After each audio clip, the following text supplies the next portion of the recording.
All right, everybody, thank you so much for joining us today for our conversation on all the different types of crops that you can grow inside a greenery. My name is Lexi Basquette, and I am the farm manager and freight farmer here at our Boston headquarters. At Freight Farms, our mission is to build accessible, modular, vertical farming technology to empower anyone to grow fresh local food anywhere in the world. And right now I'm standing inside a greenery, which is our newest model of farm.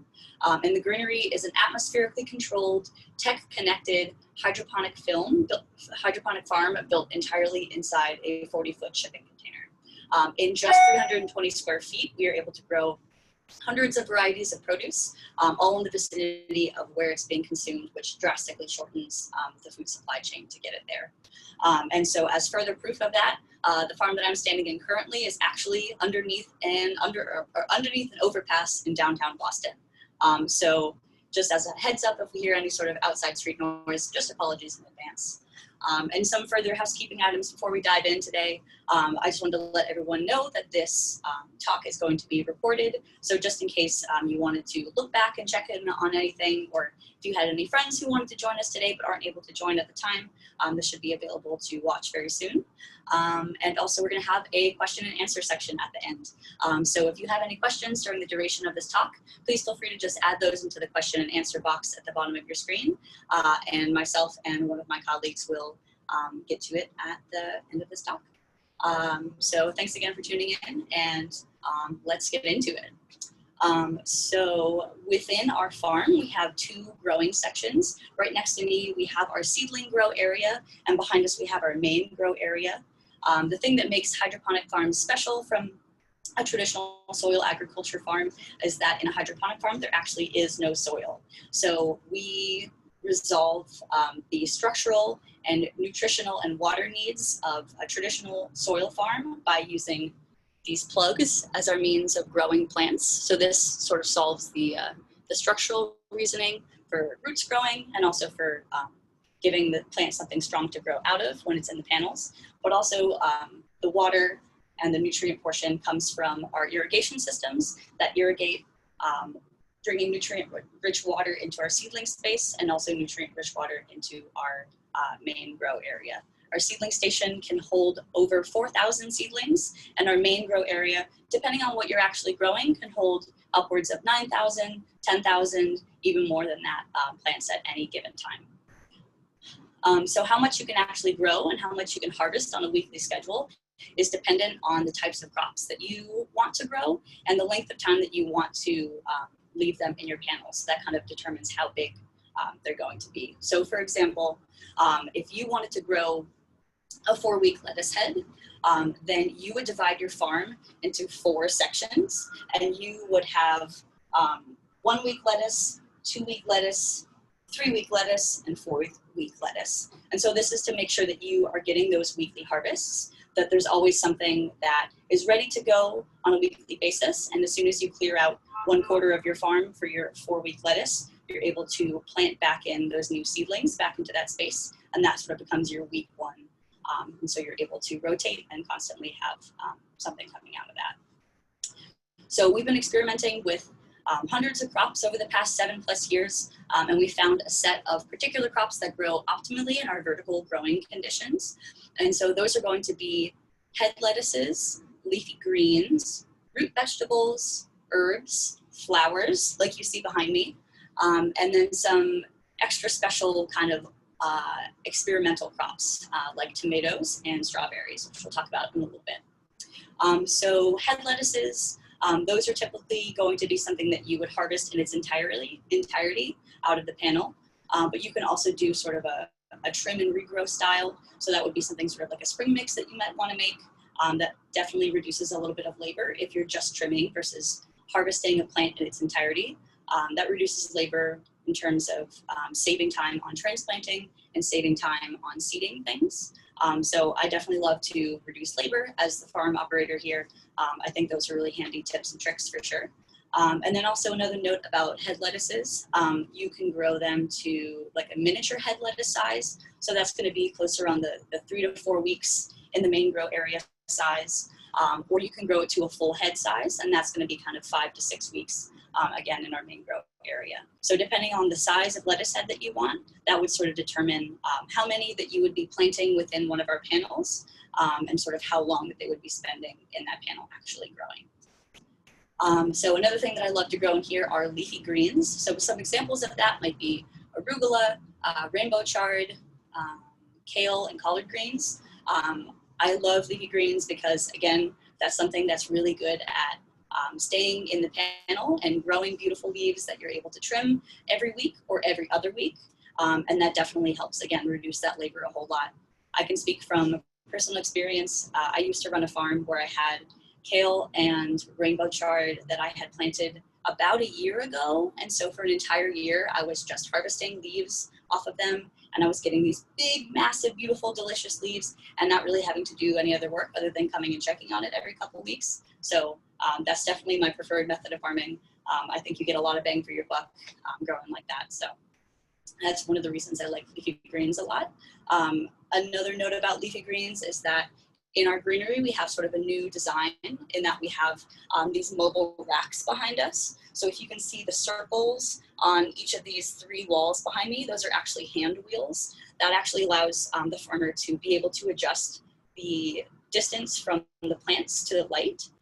In our previous model of farm, that wasn't possible, but especially for growing year-old kale, which is gonna get pretty tall, being able to have that flexibility of how far your plants are gonna be from the lights, I think is a really, really awesome bonus. So that's a pretty cool thing. Moving on, so root vegetables, that's another great thing to grow in here. Some examples of that might be radishes or carrots or beets. Root vegetables are awesome because they expend all of their energy growing downward instead of growing upward. They will shoot out leaves, but they're really focusing on like developing that root. And so that makes them a great proponent for our growing environment because you're able to really maximize your growing space with something that's focusing on growing downwards. So within one of our plant panels, I can usually plant about 35 radishes per channel. And that's definitely the most of any crop that I've been able to fit inside one panel. So you get a lot of bang for your buck with root vegetables like that. And they're also very useful for something called intercropping, which we'll talk about in a little bit when we talk about the different styles of planting plants inside your farm. So up next we have flowers. So behind me right now we have some calendula flowers growing. Calendula is something that works well inside our farms. We've also with zinnias and other things like that. So a really interesting route for experimentation if you are interested in that as a farmer. Herbs, I think, are something that do excellent in a farm, and pretty much anything that you can think of. So basil, Thai basil, oregano, thyme, parsley, dill, cilantro, you name it. They're all really awesome growers in a space like this. Definitely also good for intercropping. Again, we'll touch on that in just a little bit. So that's kind of the standard set of things that we kind of say as like, you know, your first steps into becoming a farmer. Those are sort of like our initial recommendations. But farmers who have been growing for a little while or who are really interested in experimenting, definitely like to try out new things. So we've had farmers who have grown strawberries, which I think is fascinating. And we've actually grown some tomatoes here, which is also a really interesting opportunity for growing in a space like this. We don't normally recommend those just in terms of like they're slightly less profitable than sort of the other leafy greens we've been talking about, just because those are technically fruits. So if you think about botany for a second, if you're eating kale, you're eating the leaves of the kale. But if you're eating strawberries, that strawberry plant has to put out those leaves, it has to put out those flowers, it has to pollinate those flowers, it has to grow that fruit, it has to ripen that fruit, and then you're able to eat that fruit at the very end. So there's a lot more inputs that go into making them, but a lot of our farmers like to kind of section off a part of their farm for research and development and experimentation, to sort of do some things just for them, because, you know, I can imagine eating strawberries right off the vine in the middle of winter must be a fabulous experience. So we definitely encourage our farmers to experiment, try new things, and let us know how it goes. We love to know what works and what doesn't work in our technology. So definitely include us in on those conversations for sure. But yeah, so now that we've talked a little bit about some of the different plants that we're able to grow in here, let's talk about what that actually looks like when they are growing in here. So next to me, I have a panel of some plants that I've prepared for you guys today. So right here, we have a variety of collards, we have some lettuce, and we have some arugula here as well. So you notice that my plant panel, it's 7 feet tall, and it has 5 channels for growing. Right now, I'm only using my 1, 3, and 5 channels. And that's something that I would normally do if I was growing something like head lettuces, since those grow in a very 3-dimensional way. They're not only growing out of the panel, but they're also growing very much on the panel. Again, to get that really rounded head, they're going to take up a lot of horizontal space on here. I would usually only grow lettuces in just the 1, 3, and 5, and not in every single channel. But there are things that you can grow in every single channel. So root vegetables would be great for this. Herbs would be great for this. Some leafy greens, sort of depending on how big you plan to let them grow. So if you're going to let your kale grow for a year, maybe you don't want to do every single channel. But if you're going to get those baby kale leaves, sort of for like a salad mix or something like that, then you might be able to use every single channel on our growing panel. And then in addition to that, another way that you could use every single channel with a lettuce, for example, is that intercropping style that I talked about. So intercropping would be where you would plant lettuce on your 1, 3, and 5 channels, and you would plant a different type of crop in your 2 and 4 channels. So crops that are good for intercropping, again, are going to be those root vegetables, and they're going to be herbs that usually grow kind of tall and kind of sparse. So dill is kind of the first one that comes to mind, again, because it has the really thin sort of leaves. But also parsley or cilantro might be good options for that as well. And so intercropping is a really great way to really maximize your growing space and to get as much growing as possible. In the greenery, we have 88 plant panels, and each of our plant panels has these 5 growing channels. So if you think about maximizing, you want to get as much out of it as you possibly can. So that's about it. We're going to go into the question and answer section in just a couple minutes, but there's one last thing I wanted to touch on, and it's this last plant on the very end right here. This is actually wasabi arugula, and this is my favorite plant of all time to plant inside one of our farms for a variety of different reasons. One of which is because it is absolutely delicious. I have never tasted anything like it. If you like horseradish and if you like wasabi, it's an absolute flavor experience. It's so wild, the ability for this leafy green to taste like something that you would never expect. So it's very interesting in that kind of regard, but also it definitely is a good example of sort of the overall lack of representation of the full spectrum of produce that's available. When you go to a grocery store, you're seeing only a couple of varieties of tomatoes or a couple of varieties of lettuces. There's actually hundreds of varieties of lettuces. There's hundreds of varieties of tomatoes, but grocery stores are sort of selectively choosing what's going to be sold there for a variety of different reasons.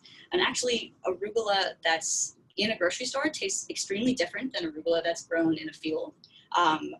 Natural arugula is a lot spicier than what you would actually buy in a grocery store. So again, that's sort of catering to the expected needs of sort of the average grocery store consumer. They don't think that they're going to want it that spicy, so it isn't available that spicy. And then it's pretty hard to find things that exist outside of that sort of normal space. So that's one of the cool things about operating a farm like this, is being able to grow things that are totally unavailable in the sort of the mainstream food supply. And that's really appealing especially if you're interested in selling to restaurants and selling to chefs. Chefs love to find new ingredients and work with new ingredients. So to be able to walk into a restaurant and provide them something they've never tasted before, that would definitely blow their minds and definitely be a really cool business opportunity. So we love operating our farms for one of those reasons as well. But another reason is going back to the grocery store. Another reason that the varieties that you see at the grocery store are the ones that you see there. It's not because they taste the best or because they look the best. It's usually because they are the ones that travel the best from wherever they're traveling from. So if you think about it, for the majority of the food that we're eating, things are picked before they're ripe and then they're loaded onto a truck or some other form of transportation to get to the store, and they're actually doing that ripening on the means of travel. So for one, that's going to be not nearly as good nutritionally as something that's harvested closer to the source and being consumed when it's at peak nutrition. But also, you're going to be losing a lot in transportation. There's a lot of food waste that happens sort of along that supply chain, especially with leafy greens. I'm sure I'm not alone here in that I bought a bag of spinach and brought it home, and the next day it was like absolutely inedible. It's because it's been spending all that time in that transportation segment of it. And with produce that you harvest and bring immediately to a restaurant or to any other space, the shelf life that this food is going to have is going to blow people away. I've definitely put heads of lettuces in my fridge and come back 2 weeks later and it looks absolutely identical. And I could never imagine doing that with a grocery store head of lettuce. So there's a lot of reasons that a farm like this can contribute to,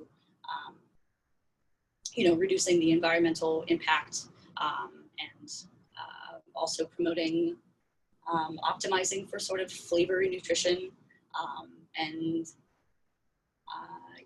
Our effort to decentralize the food system definitely moving forward is also an effort to stabilize the food system as well and make it sort of healthier and happier for everybody. So that's about it for me. I think we're gonna move on into the question and answer section and start seeing what questions we got.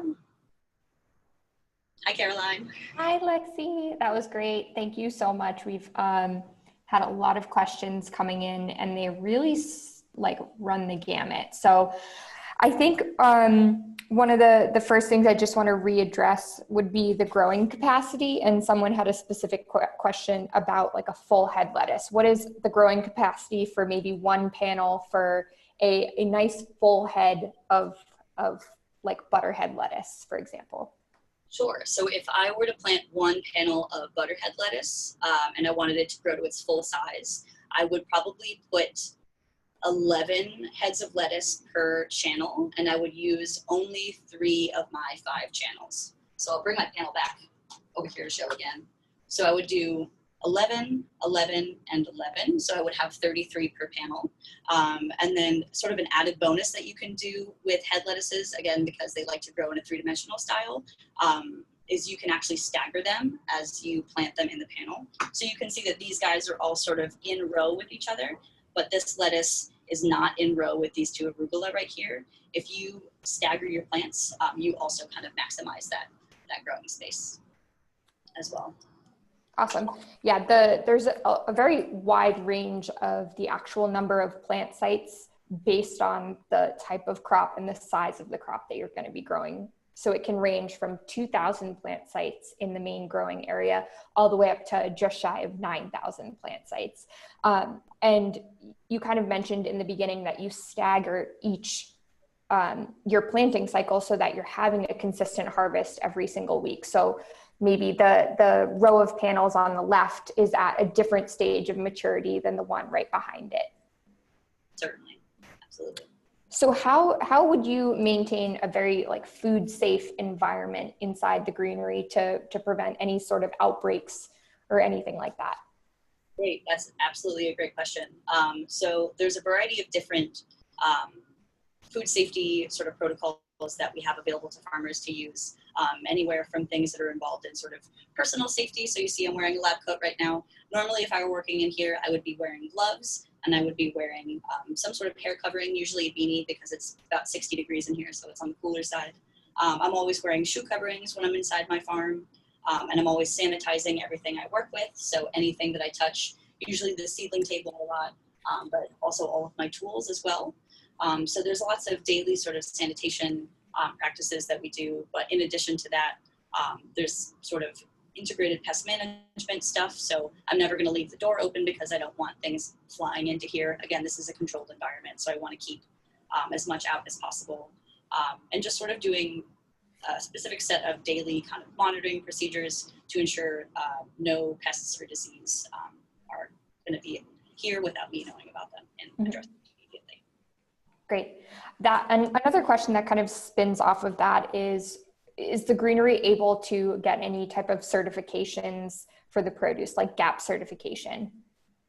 Yeah, so a lot of our farmers, not necessarily all of them, sort of depending on what type of business model you're looking to do and like who you're looking to sell to. Some places really require a GAP certification, and some of them do not require them, but it really is still just a good set of practices to adhere to. So we recommend that farmers sort of give that a look over, regardless if they're going to do it or not, because that pretty much outlines exactly what one should be doing in the space in order to maintain it to the best possible way that you can. Great answer. How would you, we mentioned that there are a lot of different crop possibilities. Is it okay to be growing multiple different varieties of crops at one time? 100%, absolutely. So similar to the panel I just showed you, I have a couple different options going on right here. And with intercropping, again, that's going to be an opportunity for you to put different types of plants in the same panel. But a lot of people wonder if the growing conditions in the farm are suitable for growing different types of food. And I would say 100% across the board, the climate that we have sort of chosen as our standard, that our farms kind of come preloaded with, that's going to be optimized for the vast majority of things that you can grow in your space. If you want to plant just one specific thing in your farm, you can really hone in and get exactly, the temperature and the humidity and everything that it exactly wants. But you're not going to see that much of a difference between produce grown in that sort of style versus something that's grown in this standard space, because they're still going to do really well and they're still going to thrive in sort of our standard operating climate. To kind of tack onto that, there are a few crops that maybe fall on the extremes that like very different types of climates than other crops. I would think basil is the first one that always comes to mind for most people because they like a warmer climate versus lettuces like a cooler, 60, 65 degrees in the farm. That kind of goes to the question also about the recommended types of seeds. Do we recommend any particular brand, variety? Is there something specific for hydroponics, or can any type of seed grow in here? That's a very good question. We generally stick with Johnny's seeds. We find that they have a really awesome big selection, so usually that's sort of what all of our boxes are loaded up with. I've had sort of no issue with them previously.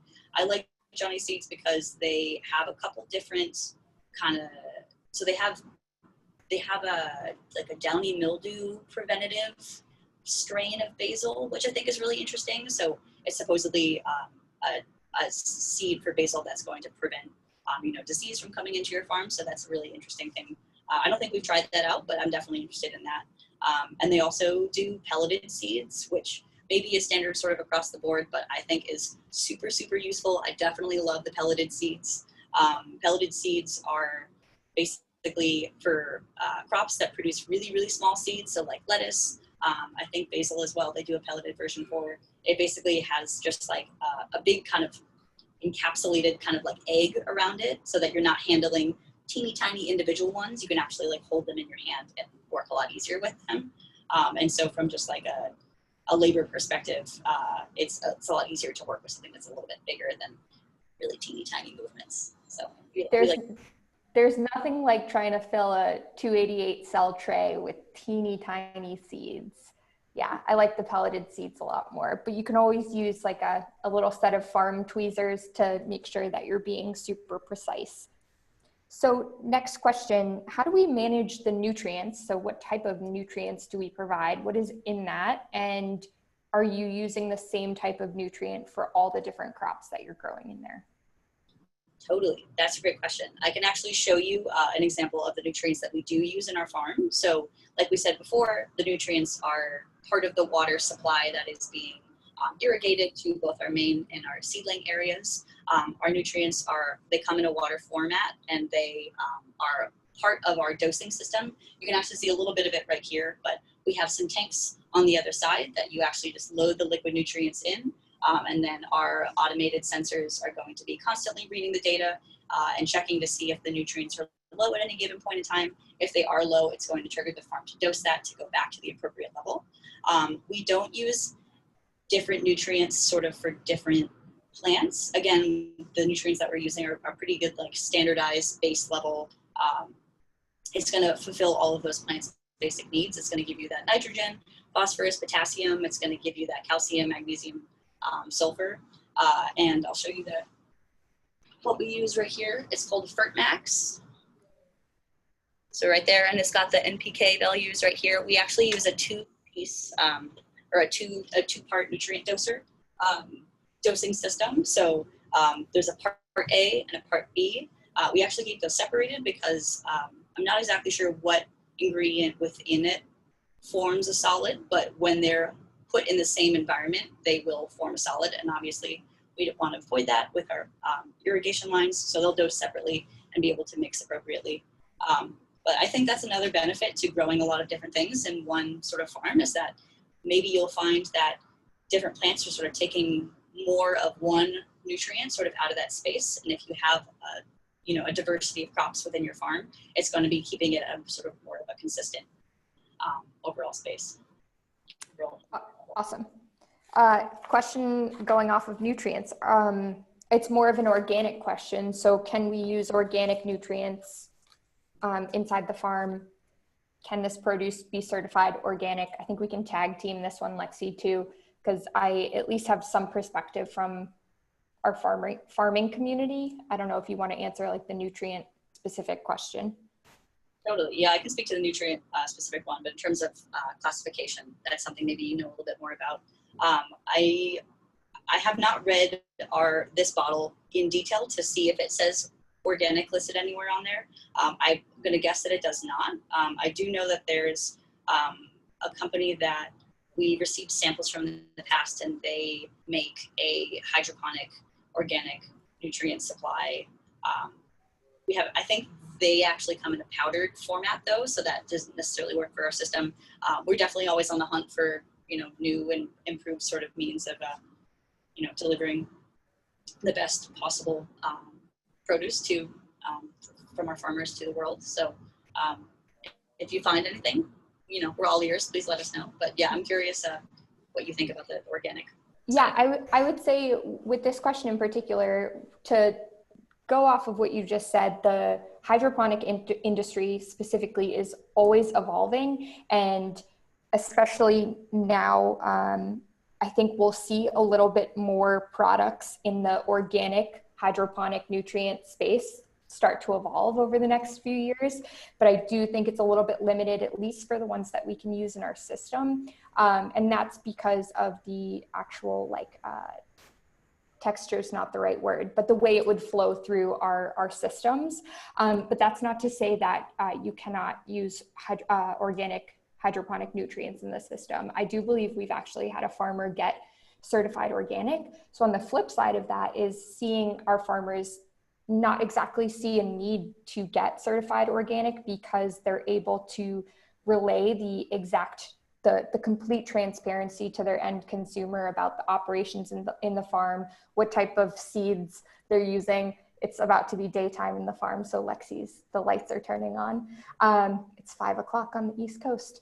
And so they more market themselves as completely local, and they find that their market very much appreciates that and the relationship between them and the farmer. So definitely a big conversation that I would love to continue having, but we're running close up against the time.